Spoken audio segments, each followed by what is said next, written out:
Hello dear students and parents. आज का यह वीडियो बहुत ही इंपॉर्टेंट होने वाला है। अगर आप यह वीडियो एज ए स्टूडेंट्स देख रहे हैं और आप सैनिक स्कूल या आरएमएस स्कूल या नवोदय स्कूल की तैयारी करते हैं तो आज हम 7 इंपॉर्टेंट स्टेप्स आपको सिखाने वाले हैं जो आपको मैथमेटिक्स में मास्टर की तरह बना सकता है। अगर आप एज ए पेरेंट्स यह वीडियो देख रहे हैं तो आप अपने बच्चे को यह वीडियो जरूर दिखाएं। वो सैनिक स्कूल की तैयारी करते हैं या फिर आरएमएस स्कूल का, नवोदय स्कूल का या किसी और भी अन्य कॉम्पिटिटिव एग्जाम का, इवन फॉर एकेडमिक्स ऑल्सो। अगर आपका बच्चा क्लास में पढ़ता है, क्लास 5, 6, 7, 8, 9 में पढ़ता है तो मैथमेटिक्स में कैसे ज्यादा से ज्यादा स्कोर ला सके, कैसे उसमें और बेहतर कर सके, मैं आपको 7 स्टेप्स आज के इस वीडियो में बताने वाला हूं।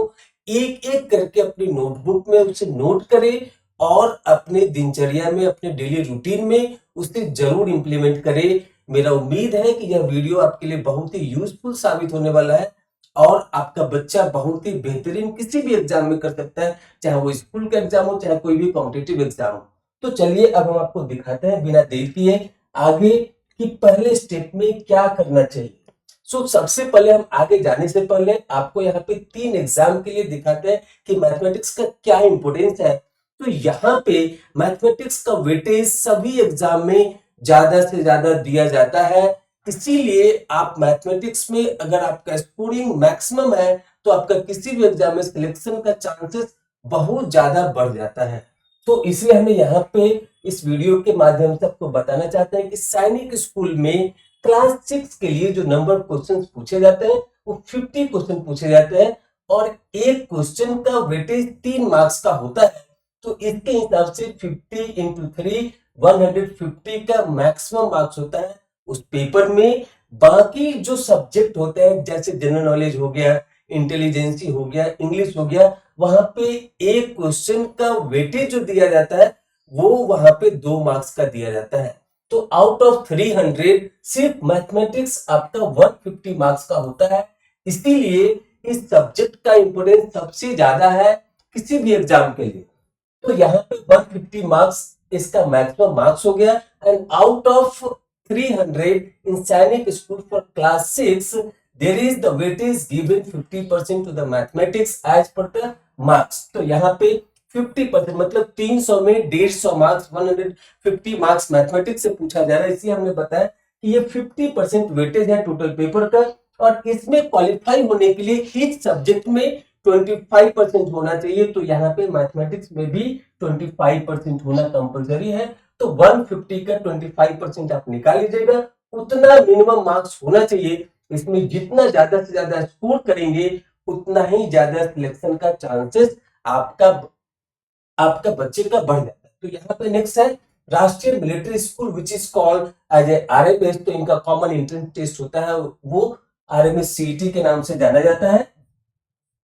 तो यहाँ पे आरएमएस के एग्जाम में 50 क्वेश्चंस पूछा जाता है और एक क्वेश्चन का वेटेज 1 मार्क्स होता है। सो 50 into 1 total marks will become है 50 मार्क्स और इसमें टोटल पेपर के वेटेज में इसका वेटेज 25% का होता है विथ रेस्पेक्ट टू मार्क्स और यहाँ पे मिनिमम क्वालिफाइंग मार्क्स होता है 40%। ये चीज आपको ध्यान में रखना है और इन दोनों एग्जाम में नेगेटिव मार्किंग नहीं होता। अब आगे बताते हैं आपको नवोदय विद्यालय के लिए। नवोदय विद्यालय में 20 क्वेश्चंस पूछे जाते हैं फ्रॉम द मैथमेटिक्स और यहाँ पे ईच क्वेश्चन का वेटेज होता है 1.25 मार्क्स।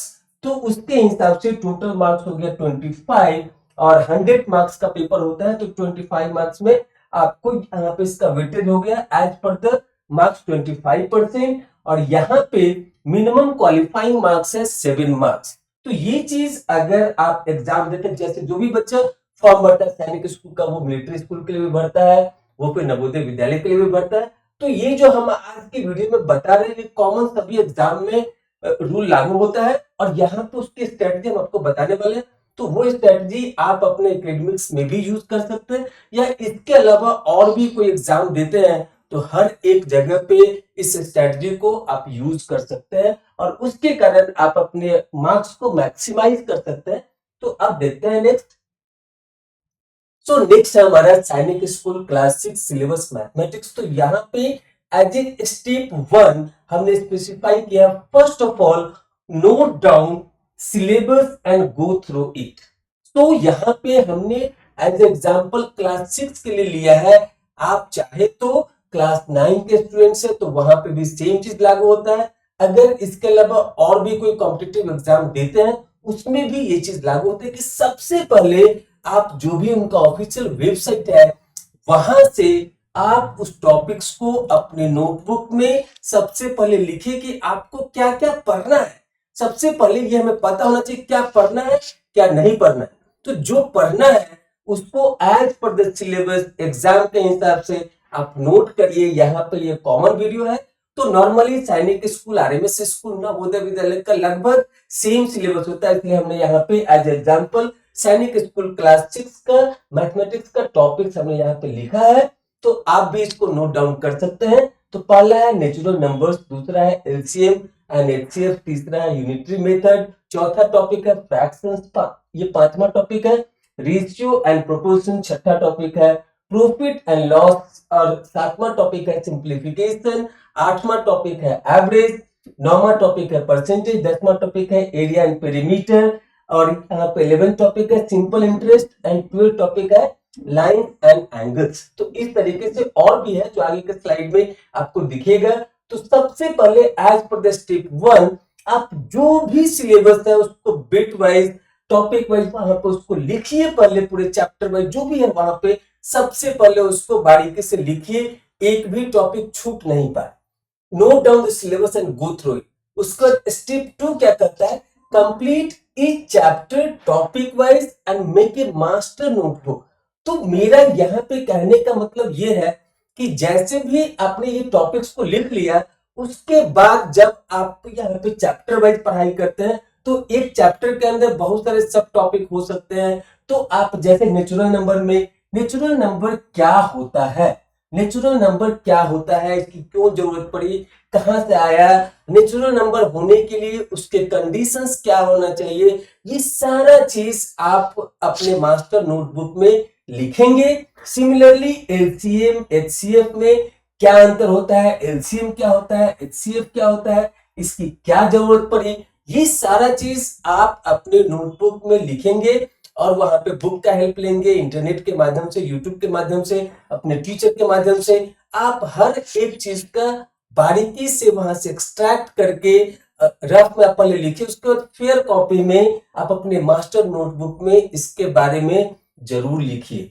फिर एलसीएम एचसीएफ का रिलेशन क्या होता है, फिर उसके और प्रॉपर्टीज क्या होते हैं, फिर उसके कितने मेथड होते हैं, किस किस मेथड से आप यहाँ पे एचसीएफ निकाल सकते हैं, एलसीएम निकाल सकते हैं, एलसीएम एचसीएफ में क्या रिलेशन। तो हर एक चीज को आप समझ करके एक एक पॉइंट को बारीकी के साथ और जो वहां पे एक्सेप्शन है उसको बॉक्स बना करके आप हाईलाइट करिए। जैसे फॉर एग्जांपल कि वहां पे लिखते हैं कि LCM into HCF is equal to multiplication of the two number. तो वहां पे इन चीजों को अगर ये प्रॉपर्टीज है तो आप उसको हाईलाइट करिए, बॉक्स बना करके उसको लिखिए, ताकि जब आप रिवीजन करेंगे तो वो चीज आपके दिमाग में आसानी से रिफ्लेक्ट करेगा और आप जल्दी उन चीजों को रिकॉल कर पाएंगे।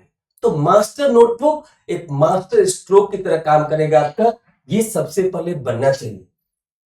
नेक्स्ट क्या है, as step 3 practice previous year question of Sainik school, RMS and Navodaya Vidyalaya. यहाँ पे यह पॉइंट सबसे ज्यादा इंपोर्टेंट है। सबसे पहले आपने क्या किया, तो टॉपिक्स को लिखा, इसको गो थ्रू किया, उसके बाद हर एक चैप्टर का टॉपिक वाइज, जैसे एलसीएम एंड एचसीएफ यहाँ पे एक अगर चैप्टर का नाम है तो इसके अंदर सब टॉपिक हो गया एलसीएम एचसीएफ, उसके क्या क्या प्रॉपर्टीज है, उसके बीच में क्या रिलेशन है, बड़े नंबर है तो कैसे निकालेंगे, उसका क्या क्या मेथड है, वो सारा मास्टर नोटबुक में होना चाहिए। उसके बाद आपको यहाँ पे क्या करना है, वहां पे जब आप सॉल्व कर रहे हैं, जब आप उसको लिख रहे हैं तो पहले समझिए, उसके आधार पे जो एग्जाम्पल होता है उसको सॉल्व करिए, कुछ एक्सरसाइज को सॉल्व करिए आपका जो भी टेक्स्ट बुक है उसके थ्रू।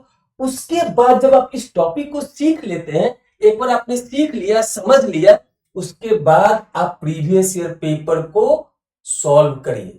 जैसे फॉर एग्जाम्पल अगर आप क्लास 6 नवोदय विद्यालय के लिए, आरएमएस के लिए, सैनिक स्कूल के लिए एपियर होते हैं तो मोर और लेस तीनों एग्जाम का सिलेबस लगभग सेम होता है। वहां पे क्वेश्चन के स्टैंडर्ड थोड़े ऊपर नीचे हो सकते हैं। इसीलिए जब आप सेम कैटेगरी के एग्जाम का ज्यादा से ज्यादा क्वेश्चन को प्रैक्टिस करेंगे तो उससे फायदा क्या होगा कि कई बार ऐसा होता है सैनिक स्कूल में पूछा गया क्वेश्चन नवोदय स्कूल में पूछ लेता है, नवोदय विद्यालय में पूछ लेता है। कई बार नवोदय का जो क्वेश्चन होता है वो आरएमएस में पूछ लेता है। तो आपका जितना प्रैक्टिस किया रहेगा डिफरेंट टाइप ऑफ क्वेश्चंस को, तो उसके आधार पे आपके लिए वहां पे सारा क्वेश्चंस नोन लगेगा। आपको लगेगा कि मैंने इस तरीके के क्वेश्चंस पहले सॉल्व किए हैं, तो आप आसानी से उसको वहां पे सॉल्व कर सकते हैं। आपका टाइम ज्यादा कंज्यूम नहीं होगा। तो ये फायदा है प्रीवियस ईयर क्वेश्चन का।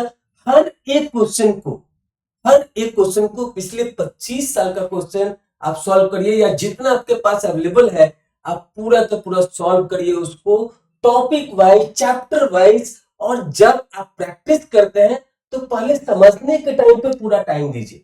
ऐसा नहीं कि जल्दी जल्दी में पढ़ लिया, क्योंकि इसमें इतने सारे टॉपिक हैं और वो आपको प्रैक्टिकल बेसिस पे दिखता भी है। जो भी मोस्टली जो टॉपिक है वो आपको दिखता है। जैसे फॉर एग्जांपल अगर कोई रेक्टेंगुलर शेप का है ऑब्जेक्ट तो उसका एरिया कैसे निकालेंगे, उसका पेरीमीटर कैसे निकालेंगे, फिर यहाँ पे किसी चीज का एवरेज फाइंड आउट करना। तो मोस्टली जो आपका मैथ्स का यहाँ पे टॉपिक है, जैसे नेचुरल नंबर है तो आप दिनचर्या में यूज करते हैं 0 1 2 3 4 5 6 7 8 9। तो ये सब आपकी डेली लाइफ में यूज होता है। इसलिए प्रैक्टिकली कोरिलेट करके इन चीजों को समझिए कि प्रॉफिट लॉस क्या होता है, फिर वहां पे प्रॉफिट लॉस के अंदर में और क्या क्या चीज होता है, बोर्ड मास कैसे यूज करते हैं, उसका क्या जरूरत पड़ा।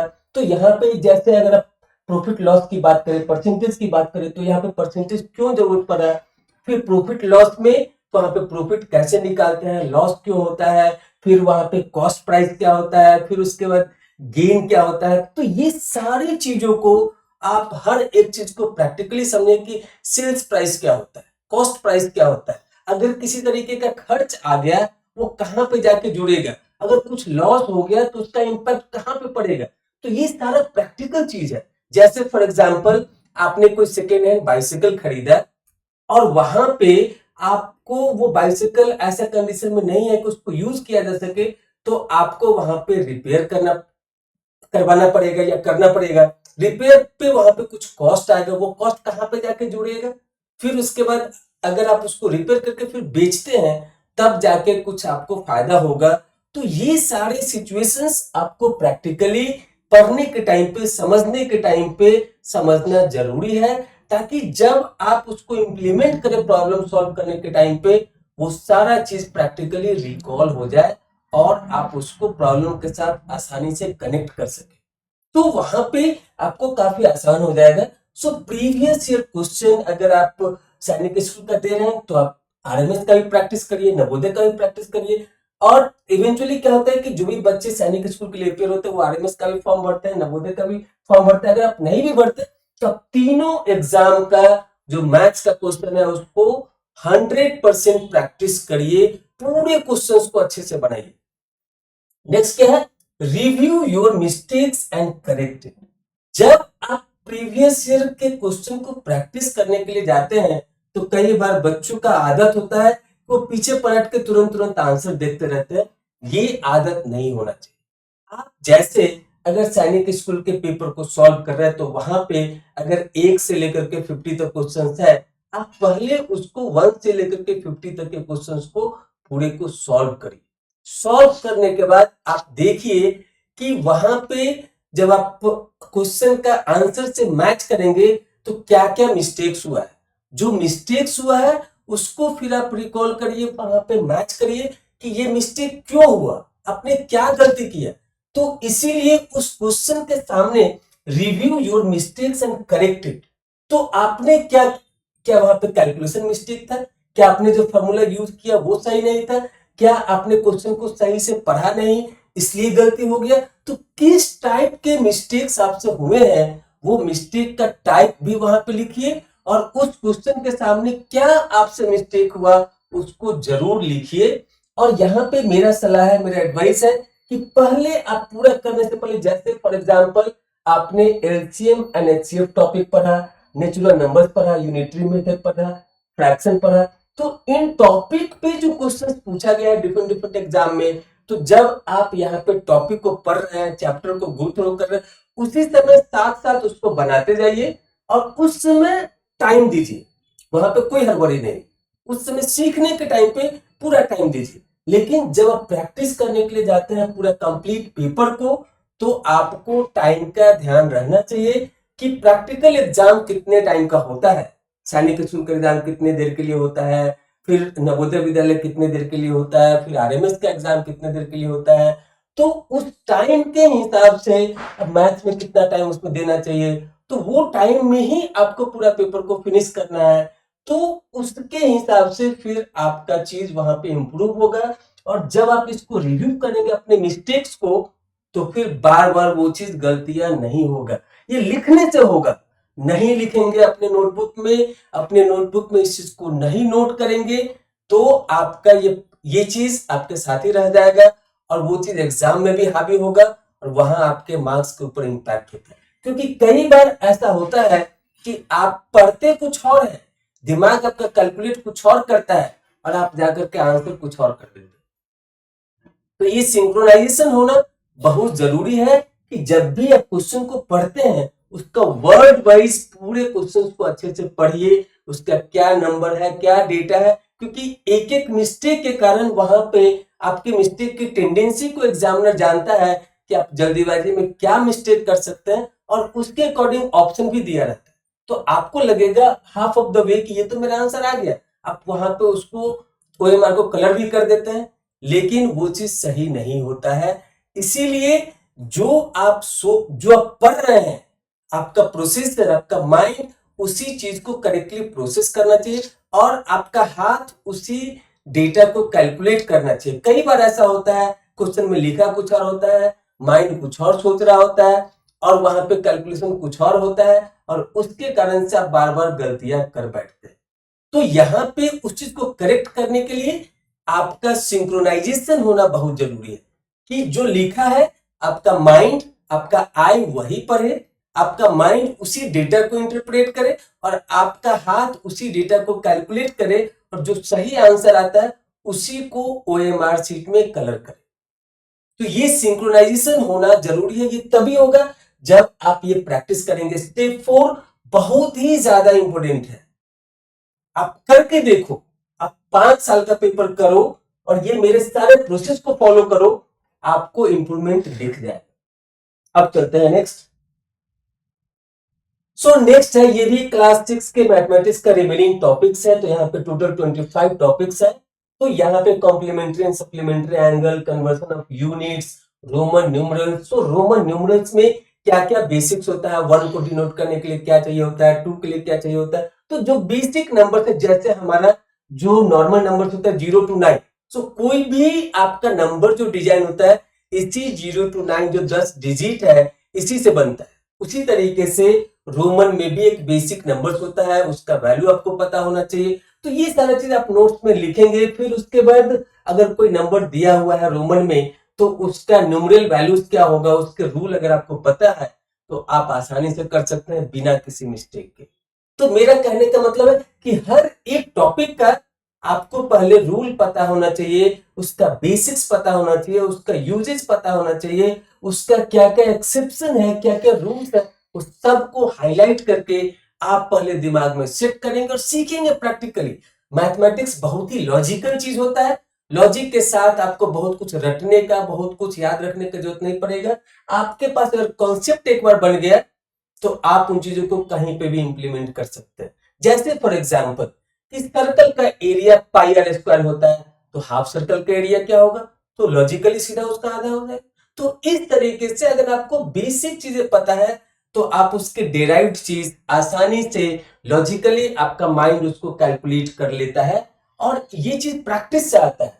तो यहाँ पे फर्दर है types of angles, then circle. अब सर्कल में भी बहुत सारा चीज, यहाँ पे सर्कल के क्या क्या प्रॉपर्टी है। वहां पे हम लोग जानते हैं कि अगर कोई ऐसा लाइन है जो सेंटर से पास होता है वो सबसे longest chord of the circle कहा जाता है, जिसे हम लोग डायमीटर भी बोलते हैं। तो इस तरीके से आप पूरे आपके डोमेन में आपका जो सिलेबस है उसमें सर्कल के अंदर क्या क्या चीज पूछा जा सकता है, उसका पेरीमीटर है, उसका एरिया है, हर एक चीज आप बारीकी से उसको समझिए कि एरिया पेरीमीटर में क्या डिफरेंस है, वहां से कैसे रेडियस आएगा, फिर कैसे कोरिलेट करेंगे चीजों को। ये सारा चीज आप जब पढ़ते हैं पूरा टाइम देकर के एकदम क्रिस्टल क्लियर वे में हर एक टॉपिक का नोट्स बनाइए, उसके रिलेटेड फार्मूला को लिखिए, बेसिक फार्मूला को, उससे डेराइव फार्मूला आप खुद से बनाइए। उसके बाद है next volume of cube and cuboids, then prime and composite numbers, plane figures, decimal numbers, speed and time, operation on numbers, temperature, arranging of fractions. So हर एक चीज के, हर एक टॉपिक्स के कुछ ना कुछ लॉजिक होते हैं, उसके फॉर्मूला डेवलप होने के भी लॉजिक होते हैं, और उसको कैसे यूज करते हैं किसी भी पैरामीटर को फाइंड आउट करने के लिए, उसका भी लॉजिक होता है। तो आप जो भी 25 टॉपिक्स है इसको गो थ्रू करेंगे तो आप यहाँ पे अच्छे से जो हमने पहले के 4 स्टेप बताए उसको फॉलो करेंगे, बहुत फायदा होगा। करके देखिए। नेक्स्ट है स्टेप 5, यूज टाइमर और स्टॉप वॉच और regular watch for better time management. जैसा कि हमने पहले बताया कि टाइम मैनेजमेंट कॉम्पिटिटिव एग्जाम के लिए बहुत ही क्रिटिकल फैक्टर होता है। आप कितना पढ़े सालों भर वहां पे कोई मायने नहीं रखता है, आप उस लिमिटेड टाइम में कितना अच्छा अपना परफॉर्मेंस देते हैं वो सबसे ज्यादा इंपॉर्टेंट होता है, और उसके लिए प्रैक्टिस होना सबसे ज्यादा जरूरी है। तो जैसा हमने बताया कि जब आप टॉपिक को सीखते हैं उस समय कोई जल्दीबाजी नहीं, आप हर एक चीज को, अगर यहाँ पे एंगल के बारे में पढ़ रहे हैं तो टाइप्स ऑफ एंगल्स में कितने टाइप के एंगल होते हैं, आप हर एक चीज को अच्छे से पढ़िए, उसके कंडीशंस क्या क्या है वो सारे कंडीशंस को, रूल्स को समझिए। और पढ़ने से ज्यादा चीजों को सीखना समझना वो ज्यादा जरूरी होता है। आप कितना देर बैठ के पढ़ते हैं ये बहुत ज्यादा मायने नहीं रखता है, आप जितना देर बैठते हैं पूरा फोकस्ड होकर के, जितने देर बैठे, आपने 2 घंटा पढ़ा तो 2 घंटा का आउटपुट देखना चाहिए कि हाँ आज हमने इस टॉपिक को अच्छे से समझा, उसके ऊपर जितने भी क्वेश्चन है उसको हमने अच्छे से बनाया। तब जब आप एक्चुअल एग्जाम का पेपर बना रहे हो उस समय में टाइमर का यूज करना या स्टॉप वॉच या फिर आप रेगुलर वॉच जो घर में रहता है वो आप यूज कर सकते हैं मोबाइल के माध्यम से।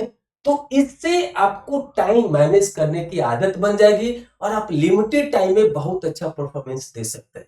तो यहाँ पे time management not only in this exam, आप हायर ग्रेड में जाएंगे आगे हमेशा यहाँ पे कंपटीशन आपको फेस करना पड़ेगा। तो जहां पे भी कंपटीशन की बात आएगी आपको घड़ी की जरूरत पड़ेगी, टाइम मैनेजमेंट की जरूरत पड़ेगी।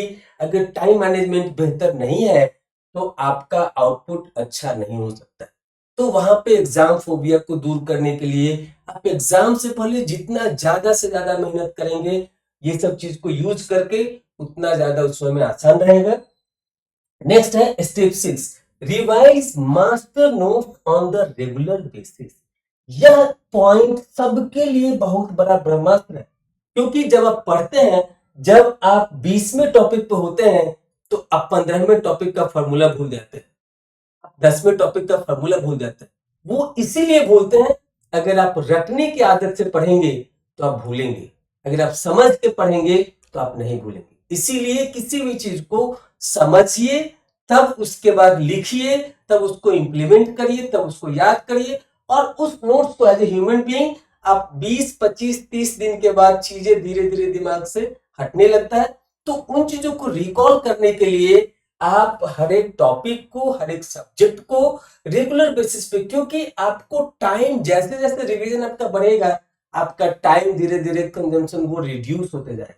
सो फॉर एग्जाम्पल जब आपने वहां पे क्यूब एंड क्यूबाइड के बारे में फर्स्ट टाइम सुना तो आपको लगेगा कि ये क्या है, फिर जब उसके बारे में आप समझेंगे कि इसका सरफेस एरिया क्या होता है, इसके साइड्स क्या होते हैं, इसके एजेस क्या होते हैं, इसके वॉल्यूम क्या होता है, क्यूब एंड क्यूबाइड में क्या अंतर होता है, तो शुरुआती दौर में आपको 4-5 फॉर्मूला मिलेगा, हो सकता है कुछ आपके दिमाग में रहे कुछ नहीं रहे। लेकिन अगर मल्टीपल टाइम्स इसको यूज करते हैं क्यूब को, क्यूबॉइड्स को, और जब फॉर्मूला डिराइव कर रहे हो तो वहां पे लॉजिकली चीजों को समझना चाहिए। लॉजिकल चीज अगर आप समझे रहेंगे तो आप उसके फॉर्मूला को डिराइव भी कर सकते हैं, बेसिक फॉर्मूला आप कभी भूल नहीं पाएंगे। और रेगुलर बेसिस पे जब आप इसको रिवाइज करेंगे अपने मास्टर नोटबुक को तो आपके दिमाग में हमेशा वो चीज आते रहेगा और फिर आपके पास जितने टॉपिक्स हैं, चैप्टर्स हैं, उसके सारे फॉर्मूला आपके फिंगर टिप पे होगा।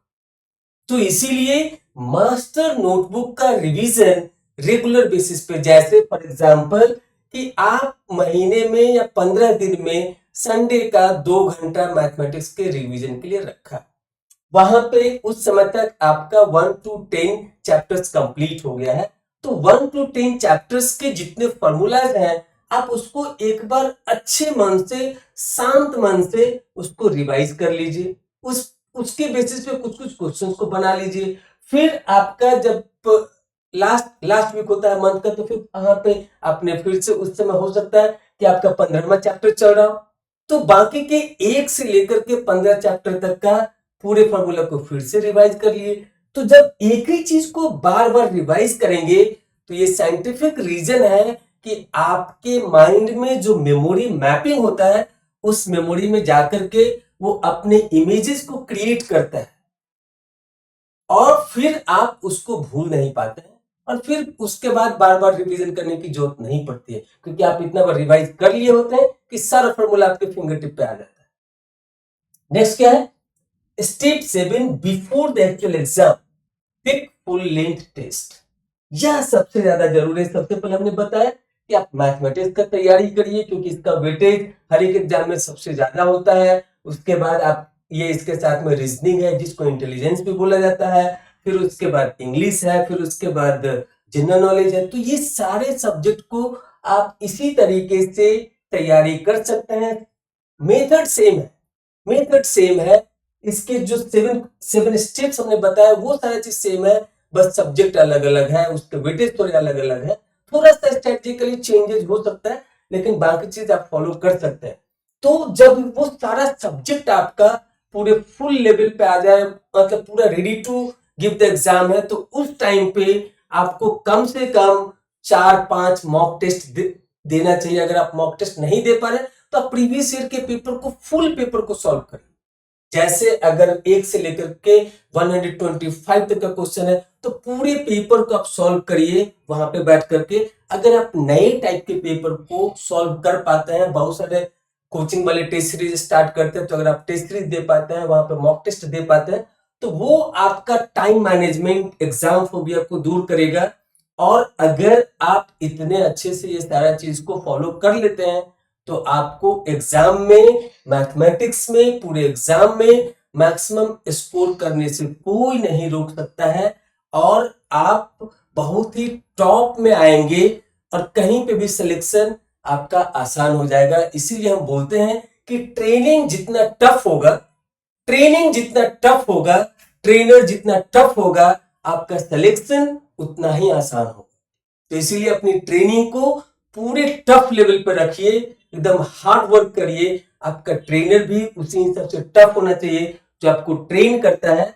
और तब हमें उम्मीद नहीं, पूरा भरोसा है, पूरा विश्वास है कि आप बहुत ही अव्वल दर्जे से अपने एग्जाम में क्वालिफाई करेंगे, और बेहतरीन से बेहतरीन स्कूल आपको मिलेगा, या जिस भी एग्जाम में आप जाएंगे वहां आप टॉप करेंगे। तो इसी के साथ हम अपनी वीडियो को यहीं पे समाप्त करते हैं। हमें उम्मीद है कि आपको यह वीडियो बहुत ही अच्छा लगा होगा। अगर आपको अच्छा लगा, तो आप इस वीडियो को ज्यादा से ज्यादा लोगों तक शेयर करिए, ताकि यह एक पुण्य का काम है। अच्छी चीज को ज्यादा से ज्यादा लोगों तक पहुंचाना ये बहुत बड़ा पुण्य का काम होता है, ताकि ज्यादा से ज्यादा लोगों को फायदा होगा। और ये कहावत भी है, कर भला तो हो भला। तो हमें उम्मीद है कि आपको ये बेहतरीन लगा होगा। आपको कैसा लगा यह वीडियो, आप कमेंट करके हमारे चैनल पे जरूर अपना मैसेज दें, ताकि हम आने वाले एग्जाम के लिए और भी सब्जेक्ट्स के लिए इस तरह के स्ट्रेटेजिक वीडियो आपको बना करके दें, जिसके माध्यम से, जिसके सहायता से आपका तैयारी और भी बेहतरीन हो सके। अभी के लिए धन्यवाद। Thank you for watching this video. फिर मिलेंगे अगले वीडियो में, तब तक के लिए धन्यवाद। Thank you.